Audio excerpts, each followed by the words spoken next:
The ancient writings from the Old Testament book of Exodus tell us that God directed Moses to build a tabernacle so he could dwell among his people. Following specific instructions given by God, the tabernacle was completed at the center of the encampment. A cloud hovered over the tabernacle by day and a pillar of fire by night, showing God's presence. In addition to the construction details, God also gave commandments concerning the regular sacrifices and offerings to be made at the tabernacle. Among these commandments, the Lord set aside a special day each year when the high priest would make a sacrifice to atone for or cover the sins of the nation of Israel.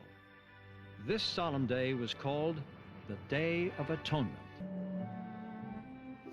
The Day of Atonement, called in Hebrew Yom Kippur, was considered to be the most holy day of the Hebrew calendar. It was the day when atonement was made for the sins of the priests, the people, and the cleansing of the tabernacle.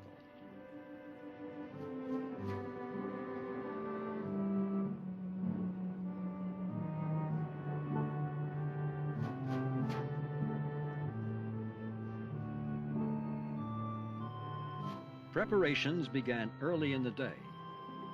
Everything needed to be ready and at hand, since this special ceremony was carried out by the high priest alone.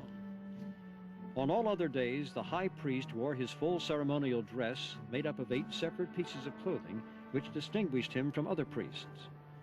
But on the Day of Atonement, he removed the decorative clothing and wore only the 4 white linen garments of a priest. This expression of humility further illustrated the fact that this day was different.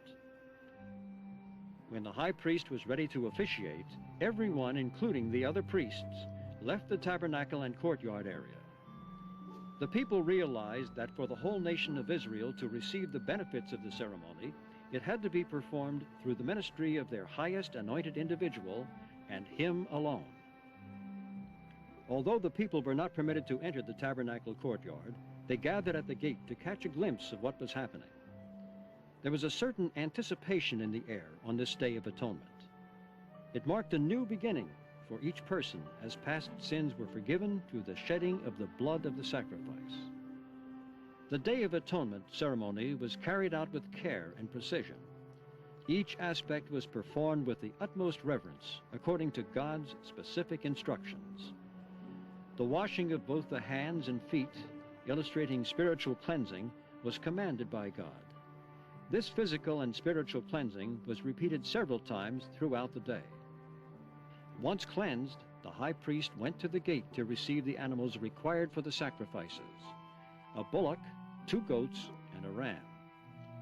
These animals were special, carefully selected for their healthy and unblemished condition. While today it may seem a cruel concept to use a fine animal for a sacrifice, this is clearly what God prescribed and commanded. Blood sacrifices illustrated a key principle which God wanted his people to understand. He surely created these particular animals for this important purpose, and they glorified and pleased him in offering their lives for the life of the nation of Israel. 2 nearly identical sacrifice rituals were performed one after the other. The first was a bullock to make atonement for the sins of the high priest and the priesthood. The second was one of the goats to make atonement for the sins of the whole nation of Israel. Blood from the animal was caught in a copper bowl and set aside to be used for sprinkling and pouring in the ceremony. After the blood was collected, re-cleansing at the laver was required.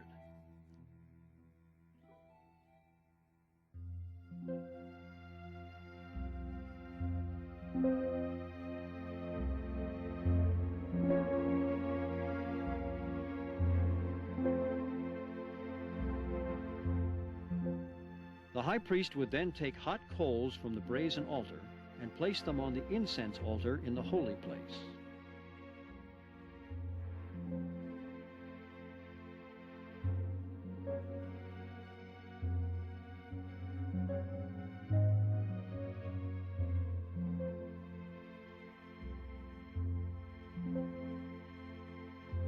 The sweet aroma from the burning incense, representing the prayers of the nation of Israel, filled the air and rose upward as the high priest offered prayers to God. The the high priest would have recited several selections from a collection of 18 ancient prayers, such as, "Hear our voice, O Lord, our God, and spare us, and show mercy upon us, and accept in mercy and in grace our prayer. For thou art a God who hearest prayer and supplication. Let us not return empty, O our King, from before thy face. For thou, Lord, in mercy, hearest the prayers of thy people Israel. Blessed by the Lord who heareth prayer." Hearing the high priest praying, the people would join their hearts in prayer, asking God to forgive their sins and accept the atonement sacrifice. "Forgive us, our Father, for we have sinned. Pardon us, our King, for we have transgressed. For thou pardonest and forgivest. Blessed by the gracious Lord who multiplieth forgiveness." After cleansing again at the laver, the most critical part of the ceremony began. Utilizing the blood caught in the copper bowl, the high priest entered the most holy place, the Holy of Holies. The Holy of Holies was the chamber of the tabernacle where the Shekinah glory of God dwelled. Entering this area during the ceremony was a fearsome responsibility. Inside the Holy of Holies, the high priest sprinkled the blood upward once on the mercy seat and then 7 times before the Ark of the Covenant. He then left the Holy of Holies by backing out, never turning around and never looking directly at the Ark or the mercy seat. Since the high priest had removed his garments with the bells, the people waited anxiously outside, not knowing whether the sacrifice was accepted or even if the high priest was still alive.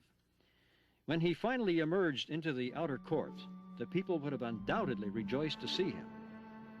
After re-cleansing at the laver, the high priest entered the holy place and sprinkled the blood upward once onto the curtain or veil that separated the chambers, and then 7 times on the ground before it.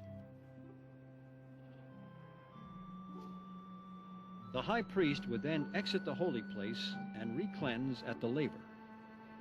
After combining the blood of the bullock and goat, he sprinkled the blood on the horns of... The next stage of the ceremony was designed to illustrate how God viewed the sins of the nation now that the sacrifice had been accepted. By placing his hands on the head of the living goat, the high priest would impute or transfer the sins of the nation to the goat. The goat, bearing the sin and the judgment of the nation, was then led out of the camp into the wilderness.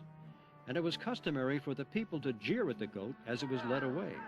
In fact, the term scapegoat comes from this ancient ritual.